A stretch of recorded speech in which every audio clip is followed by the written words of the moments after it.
If you say set up a meeting, the owner's not going to want to have a meeting with you. He's going to be like, it's Sean's job to have that meeting. Sean's going to maybe set up the meeting with you and steal your idea. Well, you are Sean. Matt will steal. That's where we've got to be real careful, and especially when we're trying to get to a higher level, keep it real informal off the cuff to start.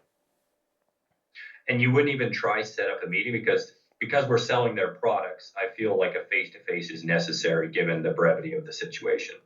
You can, but there's just so much weight to setting up a meeting. Very few people will agree to a meeting unless they know what the specifics of the meeting are. And now you're in a real weird situation.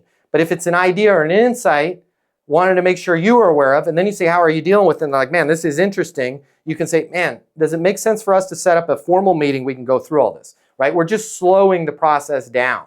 We're getting them locked in on the idea before we ask them to commit for a meeting, right? Yeah.